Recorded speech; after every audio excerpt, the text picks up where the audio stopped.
ఓం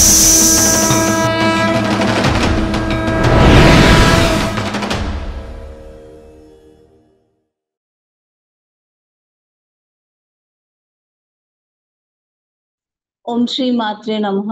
ఓం శ్రీ గురుభ్యో నమః. హరి ఓం. గురువు గారికి నమస్కారములు. అమ్మ, నా పేరు హరిత. నేను విజయవాడ దగ్గర ఉంటానమ్మా.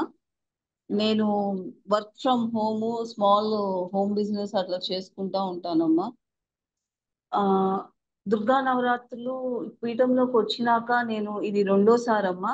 నా నవరాత్రులు స్టార్ట్ అవటమే పోయిన సంవత్సరం దుర్గా నవరాత్రులతో స్టార్ట్ అయింది. ఇది రెండోది. మధ్యలో వచ్చిన నవరాత్రులు కూడా చేసుకున్నాను. ఒకటి స్కిప్ అయింది, వారాహి నవరాత్రులు. అప్పటికి ఇప్పటికి చాలా ఫాస్ట్ గా చేంజెస్, ప్రతి నవరాత్రికి చేంజ్ వస్తానే ఉంది. పీఠంలో కానీ, లేకపోతే నా లైఫ్ లో చేంజ్ అనేది చాలా స్లో ఫేజ్ లో వచ్చిందమ్మా. అది పైకి కనిపించదు ఆ చేంజ్, బట్ నాకు మాత్రం ఆ చేంజ్ తెలుస్తా ఉంటది. ఈ దుర్గా నవరాత్రులు కాస్త టెన్షన్ పడుతూనే స్టార్ట్ చేశాను నేను. ఏమన్నా వీలు పడని స్థితి వస్తుంది అంటే, స్టార్టింగ్ అప్పుడేముండదు, చివర్లో ఏమన్నా వీలు పడని స్థితి వస్తుంది. ఎలా చేయాలి, ఎందుకంటే నేను ఒక్కదాన్నే ఉన్నాను ఈ నవరాత్రులకి ఇంట్లో. ఏమన్నా వచ్చిన అట్లాంటి సిచ్యువేషన్, వేరే వాళ్ళు ఉండరు కదా, ఎలా ఏదైనా అమ్మవారి మీద భారం వేద్దాం, గురువు గారు ఉన్నారు కదా అన్న ధైర్యంతో స్టార్ట్ చేశానమ్మా. అనుకున్నట్లుగానే ప్రాబ్లం వచ్చినా కానీ గురువు గారు సపోర్ట్ చేసి ఏ విధమైన ఇబ్బంది లేకుండా అది కంప్లీట్ చేసేటట్లు గురువు గారు సపోర్ట్ చేశారు. కాబట్టి చేసుకోగలిగానమ్మా ఈ దుర్గా నవరాత్రులు. ఈసారి చాలా వింత అనుభవం. ఎప్పుడు ఏంటంటే దర్శనాలు రోజు, ఇదివరకు చేసిన నవరాత్రులు ఏంటంటే జపంలో కూర్చోగానే దర్శనాలు బాగా వచ్చేవి. ఈసారి విచిత్రంగా అట్లా రాలేదు. కానీ ఏదో తెలియని, ఇదివరకు లేని ఫీలింగ్, ఒకలాంటి ప్రశాంతత, అమ్మవారు ప్రెజెన్స్ ఫీల్ అయ్యానమ్మా. అది చాలా బాగా ఫీల్ అయ్యాను. అట్లా ఆ రకంగా కూడా ఈ దుర్గా నవరాత్రులు కొంచెం స్పెషల్ గానే అనిపించింది నాకు. అమ్మవారి ప్రెజెన్స్ ఫీల్ అవటం అనేది అది మాత్రం చాలా బాగుందమ్మా. మీకు పీఠంకి పీఠంకి ఉన్న అనుబంధం ఎన్ని నెలల నుండి ఎన్ని నవరాత్రులు చేశారు? నాకు 2024 లాస్ట్ ఇయర్ మార్చ్ నుంచి రఫ్ గా పీఠంలోకి వచ్చానమ్మా. నేను రెగ్యులర్ గా సాధన చేసుకుందామని వచ్చాను, మంత్ర ఉపదేశం తీసుకొని. ఇప్పటికి 4 చేశానమ్మా. దుర్గా నవరాత్రులు లాస్ట్ ఇయర్, శరన్నవరాత్రులు, వసంత నవరాత్రులు, వారాహి చేసుకోలేకపోయాను. మళ్ళా ఈ దుర్గా నవరాత్రులు మొత్తం 4 చేసుకున్నానమ్మా. పీఠంలో అమ్మవారి ప్రతిష్ఠ పనులు జరుగుతున్నాయి, ఎలా ఉంది మీకు? చాలా అంటే చాలా సంతోషంగా ఉందమ్మా. నేను ఒక్కసారే పీఠానికి వెళ్ళాను. అప్పుడు పనులు జరుగుతూనే ఉన్నాయి. రీసెంట్ గానే వెళ్ళాను పీఠానికి. అప్పుడు అక్కడికి వెళ్ళినప్పుడు, ఆ పనులు జరుగుతున్నప్పుడు గురువు గారు చెప్పారు, ఇక్కడ విగ్రహం వస్తుంది, ఇక్కడ ఇట్లా ఉంటది, ఇట్లా ఇట్లా అని చెప్పినప్పుడు అది ఊహించుకుంటేనే చాలా బాగుంది. ఇంకా ప్రతిష్ట అయితే ఇంకెంత శోభాయమానంగా ఉంటుందో. ఆ ప్లేస్ కు ఒక కళ వస్తుంది, ఒక అలాంటి వైబ్రేషన్ శక్తి వస్తుంది అని తలుచుకుంటేనే ఆ ఫీలింగే చాలా బాగుందమ్మా. ఇంకా జరిగిన తర్వాత వెళ్తే పీఠం ఎంత బాగుంటుందో అని అనిపించింది. ఇవాళ రేపు పీఠంలో విగ్రహ ప్రతిష్ట ఉండటం అనేది చాలా అవసరమైన విషయము. ఎప్పుడెప్పుడా అనిపిస్తుంది. ఆల్రెడీ ఇంకా 1-2 months లో గ్యారంటీగా అయిపోద్ది అన్నారు కాబట్టి ఎప్పుడు అవుతుందా, ఎప్పుడు చూడాలి చూడాలి అని అనిపిస్తా ఉందమ్మా. గత నవరాత్రులకి ఈ నవరాత్రులకి పీఠం నియమాలు కొన్ని మార్పులు చేశారు, ఎలా అనిపించింది? మంచిదేనా? సాధకులకి ఏమైనా నష్టం ఉందా? సాధకులకి నష్టం అంటే ఏ ఉందమ్మా, ఒక రకంగా ఉందనే చెప్పొచ్చు. ఎట్లా అంటే ఇప్పుడు గురువు గారు తీసుకున్న డెసిషన్స్ కానీ, అంటే మీరు జపం అప్డేట్ మనం ఇవ్వలేదు, అలాంటి అనేసరికి ఒకలాంటి అలసత్వం వచ్చే ఛాన్సెస్ ఉన్నాయి. ఒకటి రెండు అట్లా అనిపించినాయి కూడా. ఇంకా అంతకు మించి అంటే మనకి అంటే ఒక రకంగా మనకి అంత ఇప్పుడు దాకా జరిగిన నవరాత్రులు ఏంటంటే గురువుగారు మనకి దగ్గరుండి చెప్పేవాళ్ళు ఇట్లా లేసారా చేశారా లేదా, అంత పర్యవేక్షణలో, డైరెక్ట్ పర్యవేక్షణలో జరిగేది. ఇప్పుడు సైలెంట్ గా పర్యవేక్షిస్తున్నారు గురువు గారు. సైలెంట్ గా ఉన్నప్పుడు అంటే మనకి ఒకలాంటి అలసత్వం వచ్చేది. అది వచ్చిద్దనే అని అనాలి గ్యారంటీగా, ఏదో ఒక విషయంలో చిన్న దాంట్లో అయినా. అదే డైరెక్ట్ పర్యవేక్షణ లాస్ట్ టైం చేసినట్లు చేస్తే గాన ఒకలాంటి భయము, చేసేయాల, ఓ 22కి చెప్పారు కదా ఆ రోజుకు చేసేయాల, ఆ రోజుకి ఆ పని చేసేయాల అని ఒకలాంటి టైం టు టైము చేసేవాళ్ళము. నా దాకా ఎందుకమ్మా, నేను లాస్ట్ మినిట్ దాకా పూజా సామాగ్రి ఆ ముందే తెచ్చి పెట్టుకోవాలని అన్నా కుదరకపోయినా కూడా కుదరలేదు. బట్ నాకు లాస్ట్ మినిట్ దాకా పట్టింది. మళ్ళా ఏ విషయమైనా 22 మార్నింగ్ కూడా నాకు పనులు అట్లా జరుగుతూనే ఉన్నాయి. అమ్మవారి కోసం చేయటానికి ప్రిపరేషన్స్ అవన్నీ నాకు ఆ తేడా తెలిసింది. ఇది ఒక రకంగా ఇదివరకు ఉన్న సిచ్యువేషనే చాలా బాగుంది. ఆ పర్యవేక్షణ డైరెక్ట్ గా చేశారా లేదా, జపం అప్డేటు, అనుభవాల విషయంలో కానీ. ఎందుకంటే అనుభవాలు అవి వింటున్నప్పుడు వేరే వాళ్ళు ఇట్లా వస్తే ఓహో ఇదా, ఇది ఇట్లా వస్తున్నాయా, ఇట్లా కూడా వస్తాయి అన్నది మనకు ఒక అవగాహన కానీ ఏదైనా కానీ వస్తూ ఉండేది. ఇప్పుడు అది మిస్ అవుతున్నాము. ఖచ్చితంగా మార్పు అనేది, ఆ మిస్సింగ్ అంటే ఇప్పుడు మనకేం తెలియట్లేదు, మనం చేసింది మనకే అన్నట్లు ఉంది. యాక్చువల్ అనుభవాలు మనకి మనకి మనకి చూస్తున్నాము. లాస్ట్ అంటే ఎదురు చూసేవాళ్ళం, అనుభవాలు చెప్తున్నప్పుడు కూడా ఎదురు చూసేవాళ్ళం ఎవరికి ఎట్లా వచ్చింది ఏంటి. అది ఒక అనుభవం లాగా ఉండేది. అది ఒకలాంటి మనకి ఒక ఓహో ఇట్లా వస్తుంది, ఇట్లా ఉంటది కాబోలు, ఇట్లా ఒకలాంటి థింకింగ్ కూడా వచ్చేది. ఇప్పుడు అదేం లేదు, సంథింగ్ డిఫరెంట్ అన్నట్లే ఉందమ్మా. మీకు బాగా గుర్తుండిపోయే నవరాత్రులు ఏంటి? ఎందుకు? ఫస్ట్ చేసిన దుర్గా నవరాత్రులమ్మ. ఎందుకంటే మొదటిసారి చేయటము ఒక కారణం అయితే, అప్పుడు వచ్చినది ఎగ్జైట్మెంట్ కానీ లేకపోతే అప్పుడు వచ్చిన అనుభవాలు కానీ చాలా డిఫరెంట్ గా ఉంది. అది ముందుకు నడిపించడానికి చాలా సహకరించిందమ్మా అప్పుడు చేసిన నవరాత్రులు. ఇంకెప్పటికీ పీఠంలో ఎప్పుడు నవరాత్రులు వచ్చినా అది మాత్రం మిస్ చేసుకోకుండా చేసుకోవాలి అన్న సంకల్పం లాంటిది అయితే ఆ నవరాత్రులతోనే స్టార్ట్ అయిందమ్మా. అందుకని నవరాత్రులు వచ్చినా కూడా నాకు మళ్ళా వస్తాయి కదా, ఎప్పుడు వస్తాయి అని నెక్స్ట్ నవరాత్రుల కోసం ఎదురు చూస్తానే ఉంటాను. అట్లాంటి అనుభవం మాత్రం ఆ దుర్గా నవరాత్రులతో, పోయిన సంవత్సరం చేసిన దుర్గా నవరాత్రులతో వచ్చిందమ్మా. ఎప్పటికీ అది స్పెషల్. చేసే ప్రతి నవరాత్రులు ఒక మెట్టు ఎక్కుతున్నారా? ఖచ్చితంగా అమ్మా. ఆలోచన తీరులో కానీ లేకపోతే నేను చేసే పనుల్లో కానీ ఆ మార్పు కనిపిస్తుంది. అది మెల్లగా నాకు నాకే కనిపిస్తుంది. ఎదుటి వాళ్ళకి కనిపిస్తుందో లేదో తెలియదు కానీ నాకు మాత్రం ఇదివరకు చాలా కోపం ఉండేది. ఇప్పుడు ఒక మాట ఎదుటి వ్యక్తిని అనాలన్నా లేకపోతే ఒక డెసిషన్ తీసుకోవాలన్నా ఆలోచించి తీసుకుంటున్నా. ఇదివరకు అంత ఆవేశంగా తీసుకోవట్లేదు. ఆ మార్పు మాత్రం క్లియర్ గా తెలుస్తుందమ్మా నాలో. దుర్గా నవరాత్రులలో మర్చిపోలేని సన్నివేశాలు ఏమైనా ఉన్నాయా మీకు?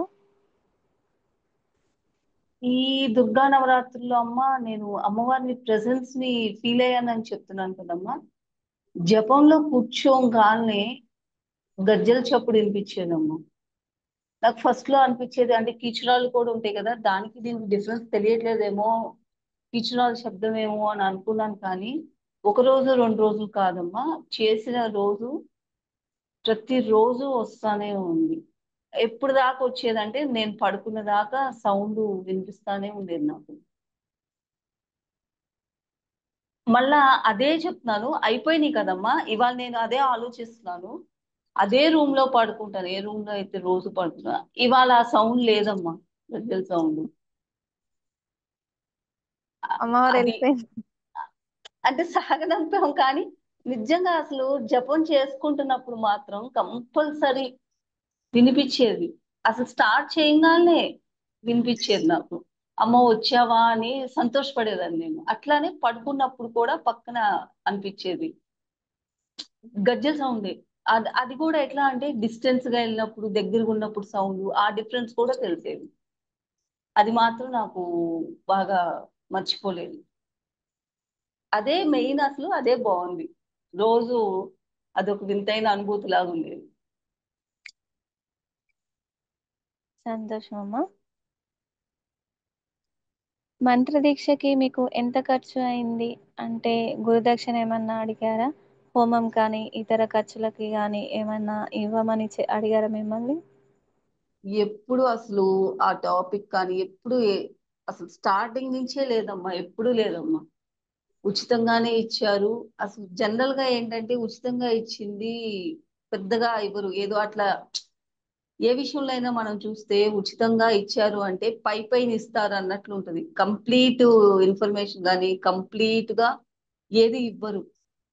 అలాంటిది గురువు గారైతే అసలు చాలా ఎఫర్ట్స్ పెడతారు. మనం ఓన్లీ జపం చేసి మన సాధన రెగ్యులర్ గా చేయటం అనేది ఒక్కటే మన బాధ్యత. కానీ దాని వెనక గురువు గారి ఎఫర్ట్స్ ఎంత ఉంటాయి అంటే ఒక్కళ్ళకి ఒక్కళ్ళకి ఇద్దరు కాదు, ఎంతమంది వచ్చినా అంతమందికి ఓపిక్ గా చెప్తారు. అంతమందికి అట్లానే అందరిది ఒకే మూసలో ఉంటుందా? కాదు. ఎవరి జప సాధన, ఎవరి పరిస్థితులు, ఎవరి కర్మలు వేరు వేరే. కానీ అవన్నీ కూడా ఓపిక్ గా రక్షిస్తాడు. గురువు స్థానంలో ఉండి గురువు గారు రక్షించటం గాని సలహాలు ఇవ్వటం గాని అంత ఎవరు చేస్తారు? ఇవాళ రేపు కాలంలో బయట చూస్తే ఎవ్వరూ చేయట్లేదమ్మా. అది మాత్రం అంత ఓపిగ్గా మాత్రం నేను ఎక్కడా చూడలేదు. ఒకప్పుడు గురువుగారు చాలా స్ట్రిక్ట్ గా ఉండేవారు, కానీ కొందరు చేసిన చెడు ప్రచారాల చేత ఇప్పుడు సాధన విషయంలో మీ ఇష్టం అని వదిలేశారు. ఎలా అనిపించింది? చాలా బాధేస్తుందమ్మా. మళ్ళా అట్లా అడిగితే బాగుండు. జప సాధన అప్డేట్ ఇవ్వకపోతే అక్షింతలు పడతాం కానీ చిన్న చిన్న మిస్టేక్స్ చేస్తే సరి చేసి ఆ సరి చేయటం అనేది వ్యక్తిత్వంగా ఎంత మార్పు వచ్చిందంటే అంత మార్పు వచ్చింది. నాలో ఉండే తొందరపాటు కానీ అవన్నీ తగ్గినాయి. ఎట్లా గురువుగారు సరి చేసేవాళ్ళు. ఇట్లా కాదు, ఇట్లా చేయాలి, ఎందుకంత తొందరపడుతున్నావు అని. మనకి మనకి చూడండి, మనతో మనం ఎవరితో మాట్లాడితే ఎవరు అన్నా ఎత్తి చూపుతారా? లోపాలు ఏమన్నా అనుకుంటారేమో. అట్లా అట్లా కాదు. గురువు గారు ఎంతసేపటికి చెప్తానే ఉంటారు, మీది మీరు సరి చేసుకోండి, ఈ అవకాశం రాదు. నిజంగా అవకాశం రాదు. ఇక్కడ మనకి ఎవరు చెప్తారమ్మా అట్లా? మీరు ఇట్లా ఉన్నారు, మీ తొందరపాటు తగ్గించుకోండి అని. కానీ ఏదన్నా చిన్న చిన్నవి ఉన్నాయి, అవి మనకి బయట లైఫ్ లో ఉపయోగపడతాయి అని అట్లా చెప్పేవాళ్ళు. అందుకే ఆ జప సాధన అప్డేట్ కానీ ఏ విషయమైనా చేసేవాళ్ళు. ఈసారి అవన్నీ లేకపోతే ఒకలాంటి లోటు, అరే ఏంటో మిస్ అయ్యాం. ఎవరు మనకి వెనక ఇప్పుడు ఒక తండ్రి చెప్తున్నప్పుడు మనం సడన్ గా హాస్టల్కి వెళ్తే ఎవరు చెప్పేవాళ్ళు లేనప్పుడు ఎట్లా అనిపిస్తుంది? ఆ మిస్ అయిన ఫీలింగ్ అనేది బాగా వెంటాడిందమ్మా. ఏ రోజుకి ఆ రోజు అనిపించేది. ఆ లోటు మాత్రం కనిపించేది. అది మళ్ళా వస్తే బాగుండు అనిపిస్తా ఉంది. అట్లాంటి స్ట్రిక్ట్నెస్ కానీ అది. కొందరి స్వార్థంతో చేసిన ప్రచారాల చేత ఈసారి నవరాత్రులకి చాలా తక్కువ మందికి అవకాశాలు ఇవ్వటం జరిగింది. దీని చేత పీఠంకి ఏమైనా నష్టం జరిగిందా?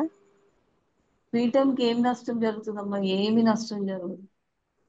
ఇంకా అట్లాంటి వాళ్ళు వెళ్ళటం అనేది చాలా మంచి విషయం. తొందరగా జరిగింది అని అనిపించింది కానీ పీఠానికి ఏం నష్టం జరగదమ్మా. ఎందుకమ్మా? అమ్మవారు చూసుకుంటారు. అమ్మవారికి ఏం నష్టం జరుగుతుందమ్మా? అమ్మవారికి గురువు గారికి ఏం నష్టం జరగదు. కాకపోతే అలా చేశారు అన్న బాధ మాత్రం ఉంటది. అట్లా ఎలా చేశారు? అసలు గురువు గారు అంటే ఎట్లా ఉండాలి, పీఠం అంటే ఎంత భక్తి ఉండాలి, అది లేకుండా అట్లా ఎట్లా చేశారన్న ఒక్క బాధ తప్పితే పీఠానికి అయితే ఏం నష్టం ఉండదమ్మా. ఆన్లైన్లో ఇచ్చిన మంత్రాలకి శక్తి వస్తుందని అనుకునే వాళ్ళే ఆన్లైన్లో ఇచ్చిన మంత్రాలకు శక్తి ఎలా వస్తుందని అనుకునే వారికి మీ సమాధానం చెప్పండి. ఎందుకు రాదమ్మా? ఆన్లైన్ లో గురువు గారు ఉన్నదే అందుకు. గురువు గారు ఎట్లయినా మనకి శక్తి దారిపోస్తారు. మనసులో అనుకుంటే చాలు, గురువు గారు ఆ శక్తి అట్లా వచ్చి దారిపోస్తారు. దానికి ప్రకృతి సహకరిస్తుంది, అన్ని సహకరిస్తాయి. కాబట్టి అది ఆన్లైనా ఆఫ్లైనా కాదు. తీసుకునే వాళ్ళు, మంత్రం తీసుకునే వాళ్ళు, మంత్రం ఇచ్చే గురువు గారు ఇద్దరికి ఒక నమ్మకం అనేది ఉంటే మాత్రం ఖచ్చితంగా ఆ మంత్రం పనిచేస్తుంది. దాంట్లో శక్తి లేకపోవటం అనేది జరగదు. ఇప్పటి నుంచి ఆన్లైన్లో మంత్రదీక్షలు ఇవ్వను అని అడిగారు కదా, ఆ, అని గురువుగారు అన్నారు కదా, దాని చేత ఎవరికి నష్టం? ఈ విషయంలో మీ ఉద్దేశం ఏంటి? ఆన్లైన్ లో ఇవ్వకపోవటం అనేది దూర ప్రాంతాల నుంచి పీఠానికి రావాలంటే అట్లాంటి వాళ్ళకి, లేకపోతే ఇప్పుడు బాధ్యతల్లో మునిగి తేలే వాళ్ళకి, ఇంట్లో పిల్లలని కానీ పెద్దవాళ్ళు ఉండి ఒక్కరోజు, అదే దూర ప్రాంతాల్లో అయితే ఒక రోజులో వెళ్ళి రాలేరు కదా, అలాంటి వాళ్ళకి ఇంట్లో బాధ్యతలు వదిలేసి 2 డేస్ అట్లా వెళ్ళి రావాలి అని అంటే కుదరని వాళ్ళకి చాలా ఉపకారం చేస్తుందమ్మా. అది మాత్రం అందరికీ కాకపోవచ్చు, బట్ ఆ ఆన్లైన్ లో రాలేని వాళ్ళకి ఉపకారం చేస్తుంది. అవకాశం ఉన్న వాళ్ళు మాత్రం పీఠానికి వెళ్ళి తీసుకోవటమే శ్రేయస్కరం. మొదటిసారి యక్షిని, కర్ణ, బేతాళ అలాంటి ప్రమాద సాధనలు, ఖర్చుతో కూడిన సాధనలు పీఠం తరపున ఉచితంగా ఇస్తున్నారు కదా, మీ ఉద్దేశం ఏంటి? ఇవన్నీ కూడా నేను వాటి గురించి విన్నది తక్కువ అమ్మా. అవి ఇప్పటి వరకు తెలిసిన నాలెడ్జ్ ఏంటంటే అవి కొంచెం మామూలు, అంటే ఇట్లా జనరల్ గా సంసార జీవితంలో ఉండే వాళ్ళు కానీ ఇట్లాంటి వాళ్ళు చాలా తక్కువ చేస్తారని విన్నాను. తీసుకునే వాళ్ళు 1కి 10 సార్లు ఆలోచించుకొని తీసుకుంటే మంచిది అని నా అభిప్రాయం అమ్మ. దానివల్ల అంటే దానిలో చాలా పరీక్షలు ఉంటాయి అవి ఇవి అని విన్నాను. సో తీసుకునే వాళ్ళు 1కి 10 సార్లు ఎంతవరకు అవసరం, అవసరం అయితేనే తీసుకోవాలి కానీ ఇస్తున్నారు కదా అని తీసుకోకూడదు. మనకి అవసరమా కాదా, దానివల్ల ఉపయోగం ఏంటి, ఫ్యూచర్ లో ఏంటి, మనకు అర్హత ఉందా లేదా, అవన్నీ చూసుకొని గురువు గారితో కులంకుశంగా మాట్లాడి అప్పుడు నిర్ణయం తీసుకుంటే బాగుంటది అని నా అభిప్రాయం అమ్మ. మీకు అనుభవాలు వచ్చి, అంటే ఆ అనుభవాలలో బాగా నచ్చినవి ఏంటి? వాటిల్లో అన్ని చెప్పండి, కొన్ని చెప్పండి. బాగా చెప్పాను కదమ్మా, అమ్మవారు గజ్జల సౌండ్ అనేది బాగా అసలు ఎప్పటికీ గుర్తుండిపోద్ది. చెప్పమంటే ఎన్నిసార్లైనా అది మాత్రం చాలా బాగుందమ్మా. ఇంకొకటి, అక్కడ నేను మాట్లాడుతూ ఉంటాను అంటే ఈసారి అమ్మవారు అమ్మ ఇట్లా జరిగింది లేకపోతే ఇక్కడికి వెళ్తున్నా ఇట్లా అంటున్నప్పుడు అఖండ దీపం అట్లా ఇట్లా కొంచెం ఊగుతున్నట్లు అనిపించేది. అంటే అమ్మవారు సమాధానం ఇచ్చింది, అమ్మవారికి చేరింది నా మాట, వెళ్ళొస్తానమ్మా అంటే తల ఊపినట్లు అట్లా అట్లా అనిపించింది. అది కూడా చాలా బాగుందమ్మా. అది అట్లా అది ఎట్లా అది అట్లా నాకు అనిపించటం వల్ల ఇంకా ప్రతిదీ మాట్లాడుతూనే ఉన్నాను అమ్మతో. అమ్మ ఇట్లా జరిగింది, బయటికి వెళ్తే ఇట్లుంది, శివాలయంలో ఇట్లా. ఇంకా ఒక ఇంట్లో మనిషి ఉంటే ఎట్లా మాట్లాడతాం, మనం ఇంటికి రాగానే మన అమ్మకి కానీ అట్లా ఇట్లా జరిగిందమ్మా ఇట్లా ఇట్లా అని అట్లా మాట్లాడటం బాగుందమ్మా. అట్లా మాట్లాడాను, అది కూడా మర్చిపోలేదమ్మా. తలంటు స్నానం చెప్పిన విధంగా చేశారా? చేస్తే ఎలా ఉంది? చెప్పిన విధంగా చేశానమ్మా. కాకపోతే ఈసారి నాకు ఆ కుంకుడుకాయలు ఏవో బాగా పెద్దవి అయ్యి కొంచెం నూరటం అది కొంచెం ఇబ్బంది అయింది నాకు.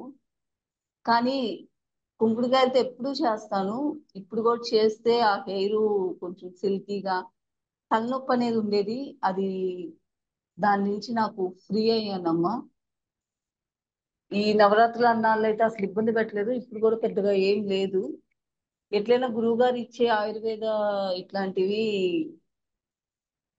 రిఫ్రెష్ చేస్తాయి బాడీని, ఏమన్నా టాక్సిన్స్ అయి ఉంటే తీసేస్తాయి.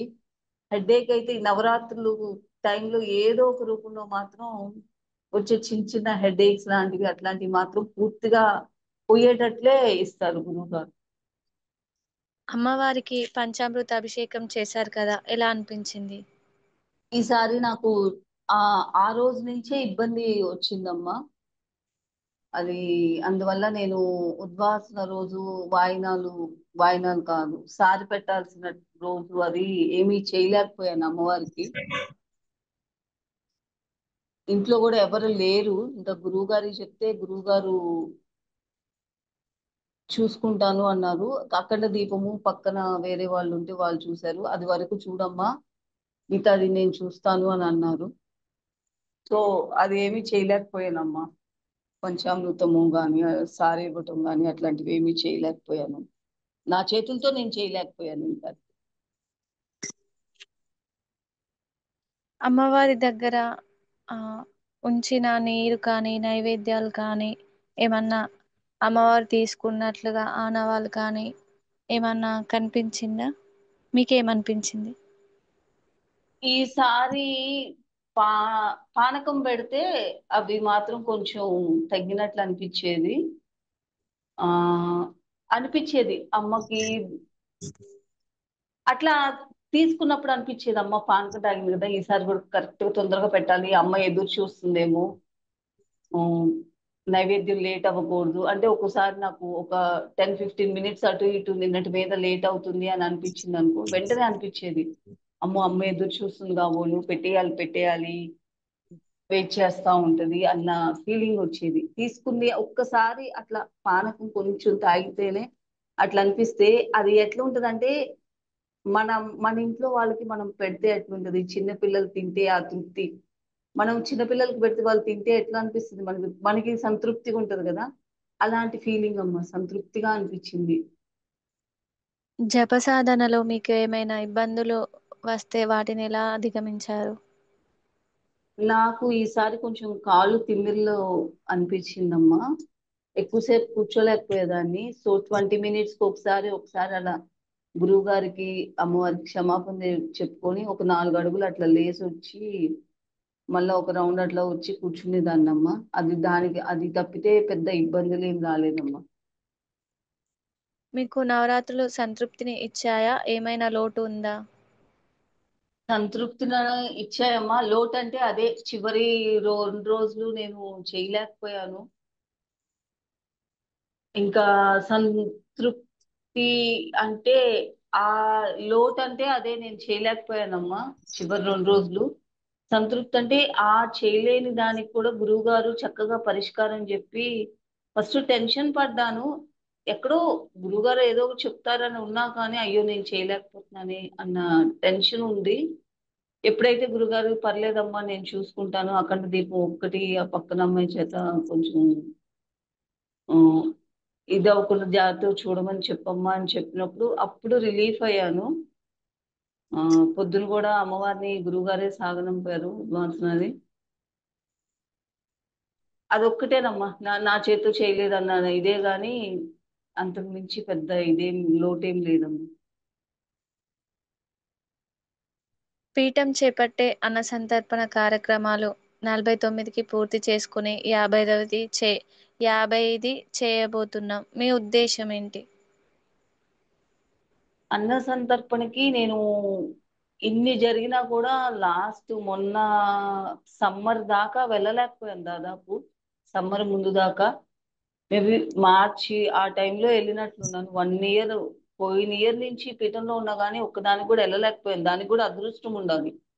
నాకున్న కమిట్మెంట్స్ లో నేను వెళ్ళలేకపోయాను. మంగళగిరిలో జరిగిన దాంతో మొత్తం ఒక 3 వెళ్ళాను. పురివి, మంగళగిరి,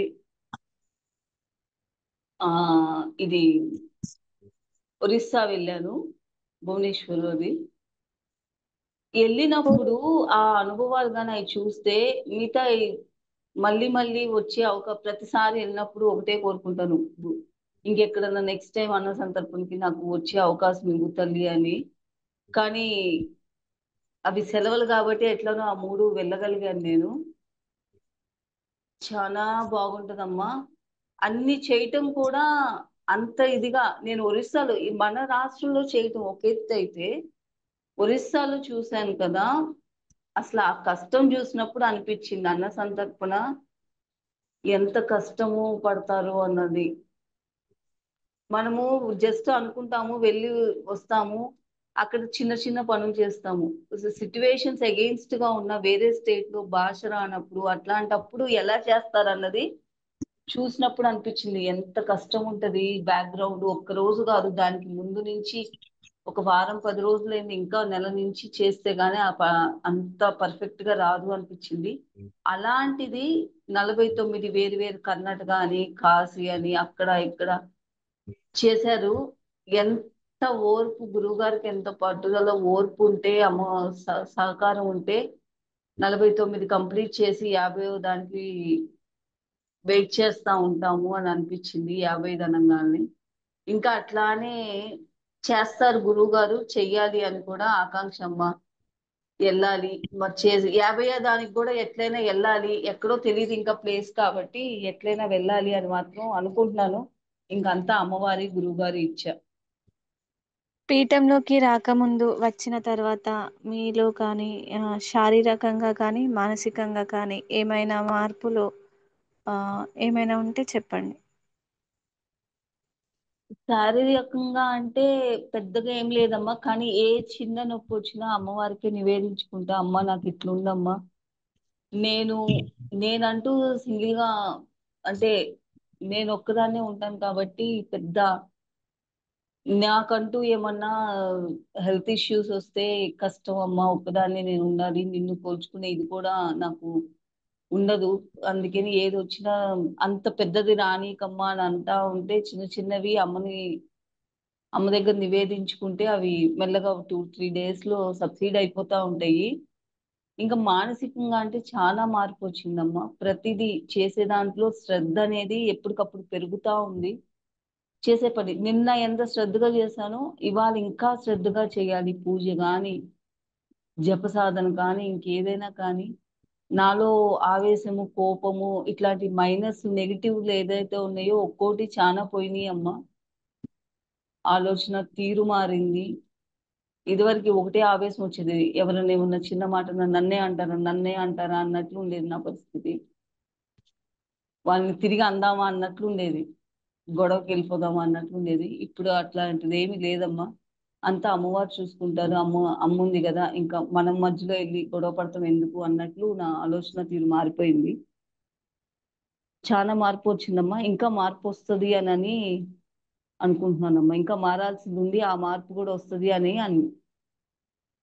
ఖచ్చితంగా చెప్తానమ్మా. సనాతన ధర్మం గురించి కానీ దేవుడి గురించి కానీ ఇక్కడికి రావటం చేత మీరు ఏం నేర్చుకున్నారు, అది మీకు ఏ విధంగా ఉపయోగపడుతుంది? ఫస్ట్ మన ఇతిహాసాలు అవి చాలా కులంకుశంగా తెలుసుకోవటం జరిగిందమ్మా. ఈ సంవత్సర కాలంలో గురువుగారు పెట్టినట్లు ప్రవచనాలు కానీ, అవి ఏవైతే మంత్లీ ఇచ్చేవాళ్ళు, అవి చదవటం వల్ల ఒక శివాలయం గురించే స్పష్టంగా తెలిసి రోజు శివాలయానికి వెళ్ళేవాళ్ళం. కానీ అదే ఎప్పుడైనా పండగలు రోజు వెళ్తాము.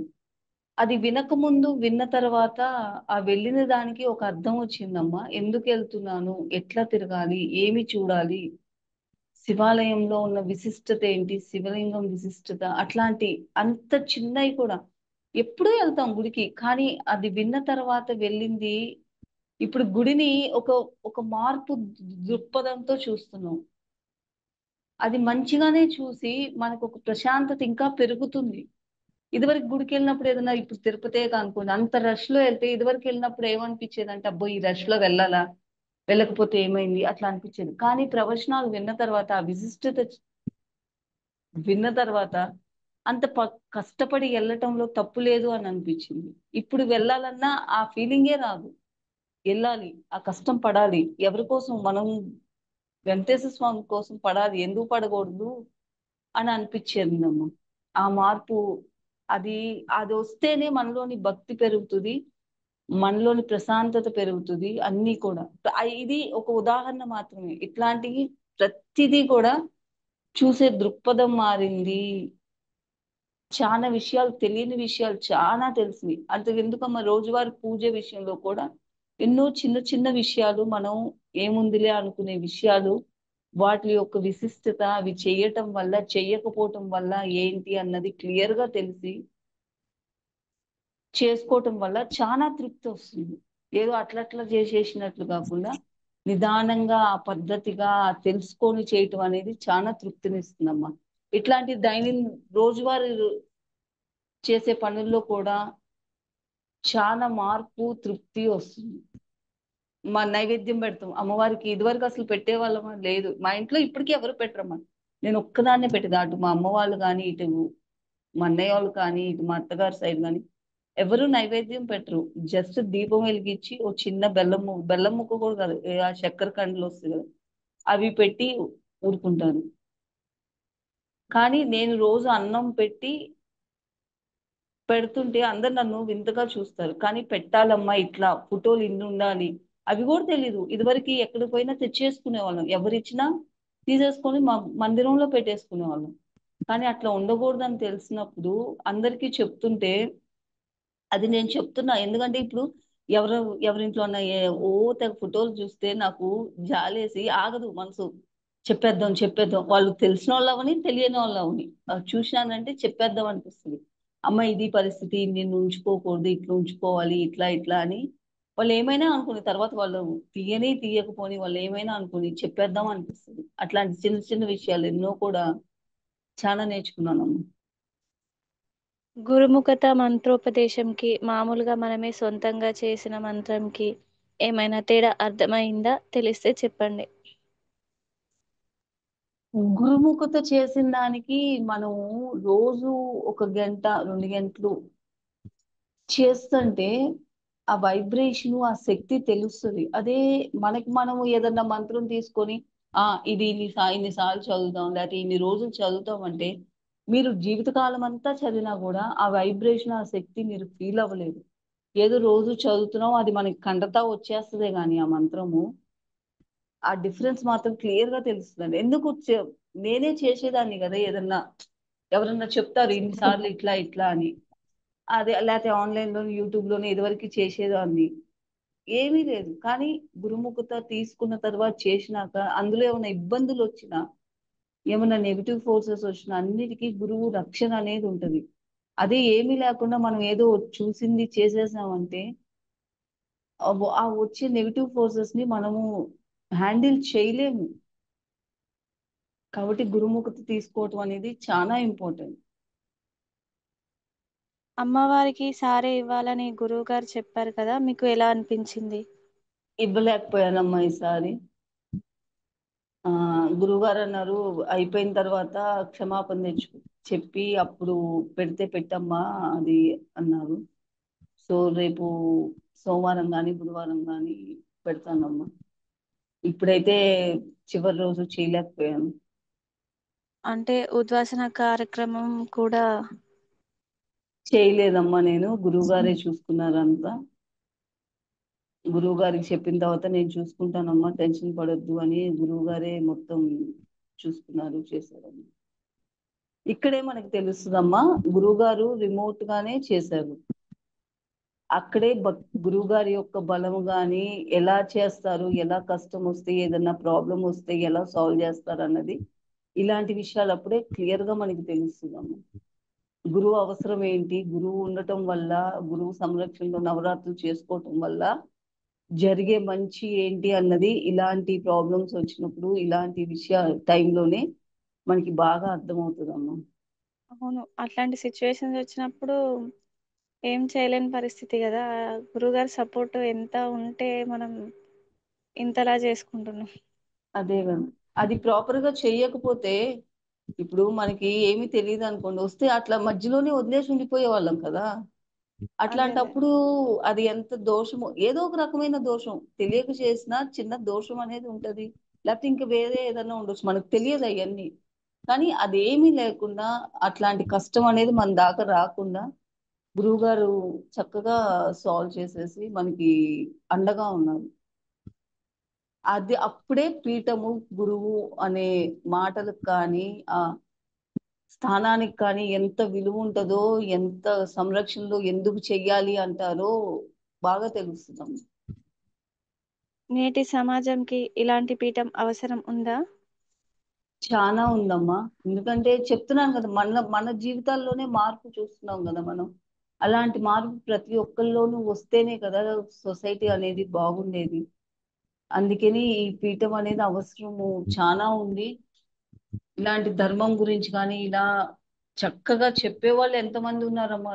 ఉండటానికి ఎన్నో ఉంటాయి కానీ ఇట్లా దగ్గర పెట్టుకొని చెప్పి దగ్గరుండి చేపిచ్చి మంచిది చెడిది మంచి వైపు వెళ్ళొద్దు ఇళ్ళలి చెడు వైపు వెళ్ళొద్దు ఇవన్నీ ఎవరు చెప్తారమ్మా? ఇంత తీరిగ్గా ఎవరు చెప్తారు? ఇంత ఒక్కొక్కరికి ఎవరికి వాళ్ళకి అంత చక్కగా ఇట్లాంటి పీఠం అవసరం అయితే చాలా ఉందమ్మా. మా సమాజంలో మార్పు రావాలంటే ఇలాంటి పీఠం అవసరం చాలా ఉంది. పిల్లల్ని ఎలా పెంచాలి అనేది గురువు గారు కొన్ని మాటలు చెప్పారు, మీకు ఎలా అనిపించింది? అవి మనం చేయగలిగితే చెప్పినవి అట్లా చిన్న చిన్నవి అవి మనం పాటించగలిగితే పిల్లలు మంచి పౌరులుగా ఎదుగుతారు. అవి అవి అవి అవి అలవాటు చేసుకొని పిల్లలు ఎదిగితే పిల్లలకి తల్లిదండ్రులకు వచ్చే అంటే కమ్యూనికేషన్ గ్యాప్ అంటారు చూడండి, అలాంటిది ఏమీ రాకుండా చాలా స్మూత్ గా హ్యాండిల్ చేయగలుగుతాం పిల్లల్ని. పిల్లలు కూడా చక్కగా ఎదుగుతారు. అవి మనకి పిల్లల్ని ఎలా పెంచాలనే దానికి గురువు గారు ఇచ్చే చిన్న చిన్న చిట్కాలు లాంటివి చాలా పనికొస్తాయి. మీ తోటి సాధకుల సహకారం ఎలా ఉంది?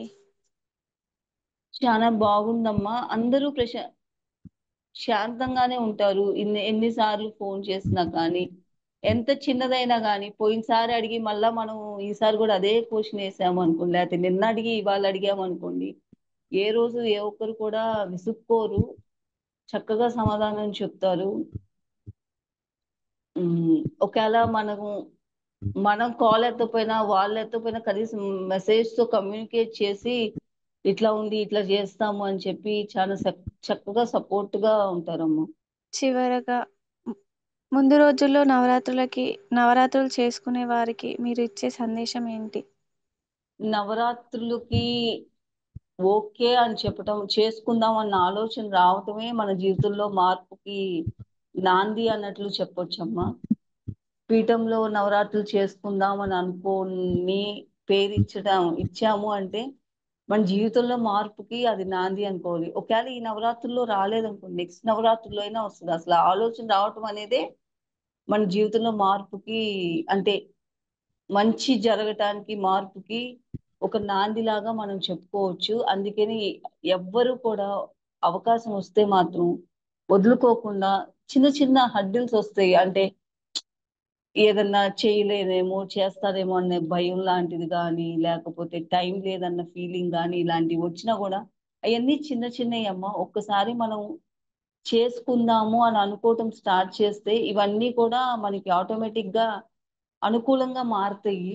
మనకి నవరాత్రులు దగ్గర పడే కొద్దీ ఇవన్నీ స్థితులు అనుకూలంగా మారి మనం చక్కగా కంప్లీట్ చేసుకొని మన జీవితంలో మార్పు అనేది తెచ్చుకోవటం చాలా అవసరం అమ్మ.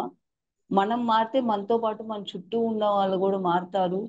ఎంతమంది అమ్మవారికి దగ్గర అవుతామో అంతగా మన సొసైటీ కానీ మన చుట్టూ కానీ మార్పు వస్తుంది. ఆ మార్పు ధర్మం కోసం కానీ మన కోసం కానీ ఎంతో అవసరము. సో ఎవరికి అవకాశం వస్తే మాత్రం వదులుకోకుండా నవరాత్రి చేసుకోమని చెప్తాను. చిన్న చిన్న వాటికి ఈసారి కాదు నెక్స్ట్ టైం చేసుకుందాము అని దాటి వేయకుండా అవకాశం రావటమే వచ్చింది అని చెప్పి వెంటనే చేసుకోవటానికి ఫిక్స్ అవ్వమని చేసుకోమని చెప్తాను.